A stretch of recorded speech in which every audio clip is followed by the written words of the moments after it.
Hey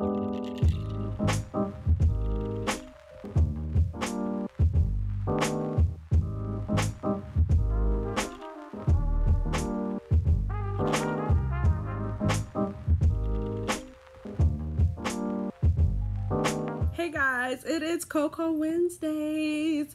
If you have not already, go ahead, click that button, subscribe. And if there's never been a video you have commented on, if there was ever a video I wanted you to comment on, this one is it, because we are going to be diving into a little bit about blended families. And so I just want to know your experiences, your advice, the advice we can give to one another if you're going through it. Even if you're not in it now, did you experience being in a blended family as a child? I want to share those conversations. And of course, I want to talk about, I guess, what kind of brought it up to my mind. And we'll jump into that. But before we do that, I have a couple of announcements to make because it's been a crazy week and I just haven't been able to get around to everything. So let's get started. I want to start first because I said I was going to take you guys along for my house journey. So drum roll and confetti. We found a house, guys. I am so excited to be able to say that. So Brenda Clark, shout out to you. You were correct. You were so right that house was not for us. And I'm so excited to announce that we did find the perfect house for our family.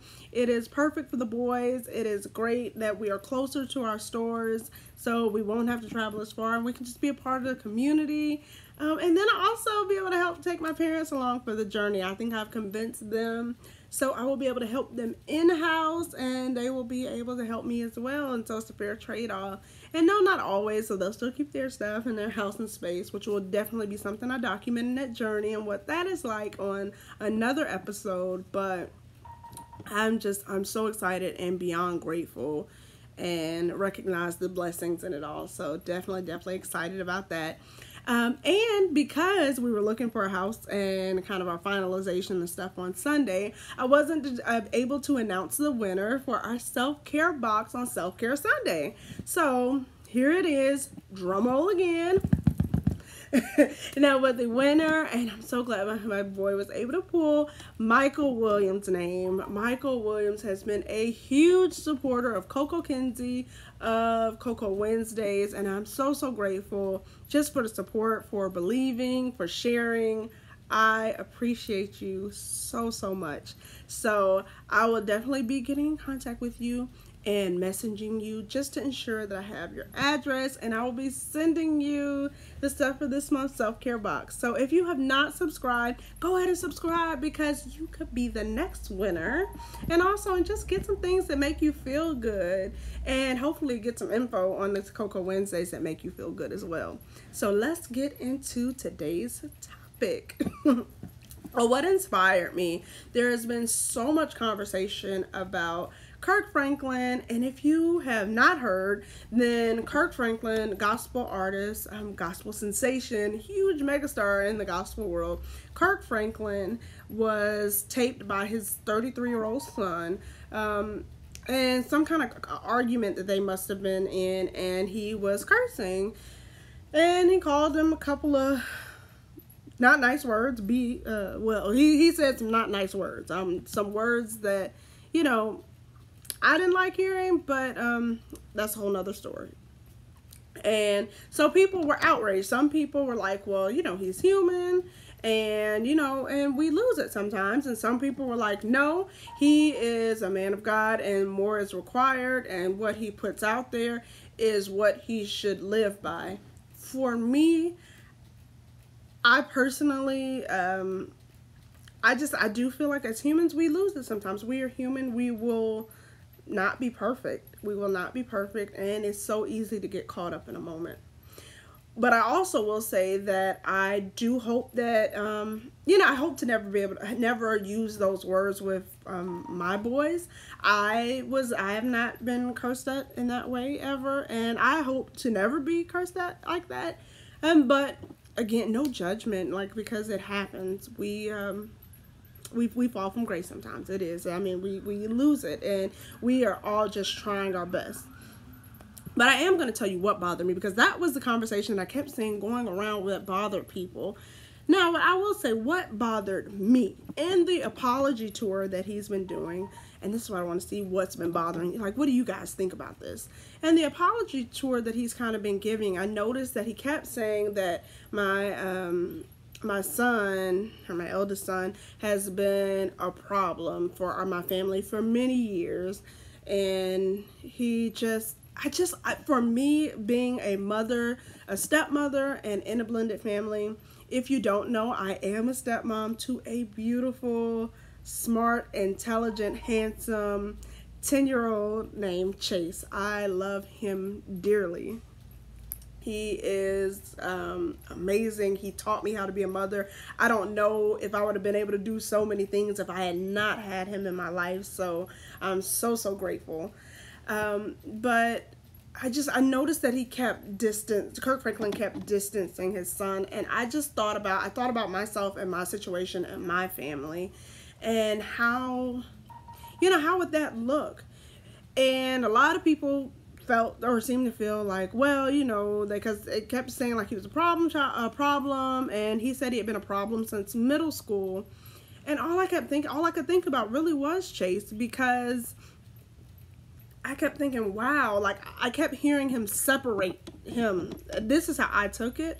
I felt like, and I don't think he meant anything by it. So when I say that, it's not an attack on Kirk Franklin, but I just think sometimes we do have to be mindful, because because I kept seeing people say, oh, he's a grown man, or he's a grown man, and he needs to get over it, And I thought about my boy, and I thought about how sometimes you can do everything right, because it seems as though Kirk Franklin and the young man's mother do have a good relationship, and that they try their best, and that they work together. And that's something that we don't see in a lot of homes. We don't see parents or being able to co-parent all the time. We don't see that. So when you see a situation where people are able to co-parent and coexist, and the stepmoms, and if there's a stepdad involved, that everybody's able to come together, siblings, then you think, okay, well, everything should be okay. Like, what's the problem? Like, well, and I thought that at times too, like, when I see other things. I've been in many stepmom groups, but it's all about perspective. And of course, it's that you should be grateful for because your situation could be better, but we don't know what sometimes kids are feeling, because you still may want or dream or yearn for your parents to be together, or what people define as normal.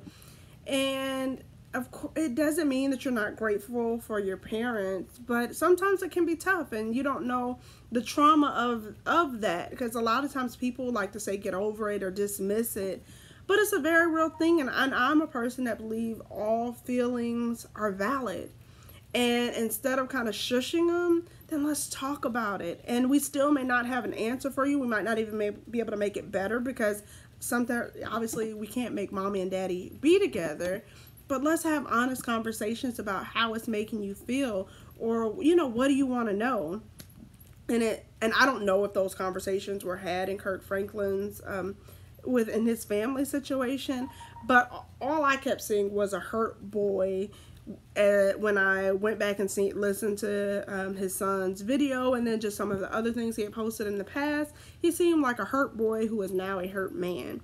And the unfortunate thing is, and this is in so many facets of life, because unfortunately, when we talk about trauma, especially like with children, a lot of times, like when you're younger, people seem to care more. They seem more vested in trying to help you.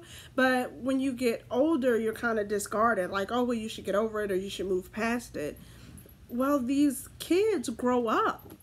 The same thing like when we talk about black boys being seen as cute, adorable, but then when they get older, they become a threat and nobody cares. Well, I look at this the same way in some ways, that these children, when they're hurting as children, sometimes we do tend to cater to them a little bit more, and then when they grow up, it's kind of like, try my best, you need to get over it, oh well, or just people tend not to care. How can we bridge that gap? And well, first of all, as young children, how can we really listen to their feelings, even if you think that you're in the best? Because a lot of times we pay attention to the worst case scenarios where it's extremes, but what do we do when it's not as extreme? because kids still have feelings, and they need to be able to express that and just be heard. And because I don't want to seem like I'm attacking Kirk Franklin, but something else I did notice, and I know, and because we get in this in my blended family as well, because I do have an unorthodox in some ways kind of parenting style that certainly is different from how I grew up, in the sense that I definitely take a lot of how I grew up.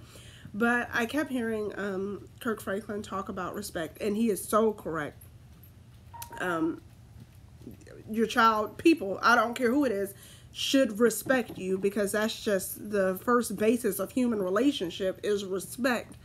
But so often, and especially in the Black community, I think we are taught kind of that, you know, to stay in your place. And it kind of, and he didn't say this again, so I can't speak for him, but just kind of just what I envisioned just from, you know, just growing up in Black culture and hearing it myself within my family.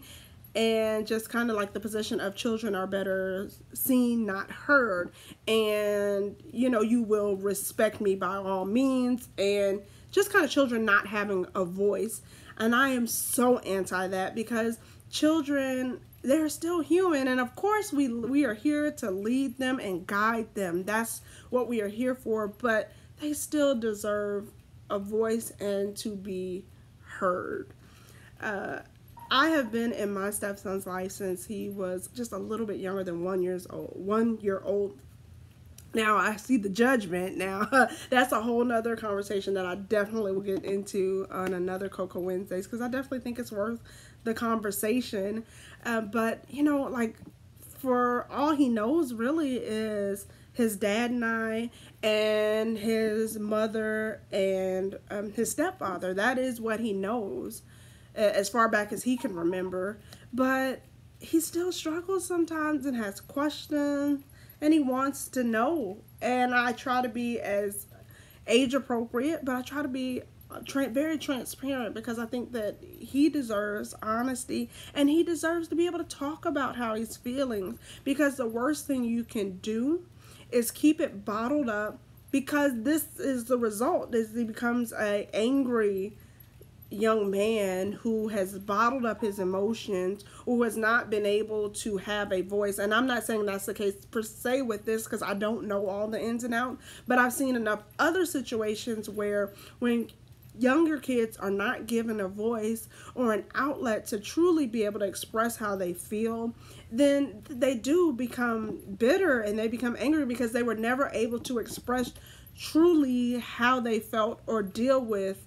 Even though, like, sometimes we really think as parents, because we all are doing the best we can, but we think that we're doing the best, because even like I heard that, you know, I heard Kirk Franklin constantly mention that they were in therapy and that there's a family friend. Now, and again, I don't know all the ins and outs, but just from what I heard, I was kind of like, you know, I don't know if that's even the right thing, because a family friend, can they truly be objective? Can they be unbiased? You know, I just felt like, you know, they really need, and it's not too late just because you're grown.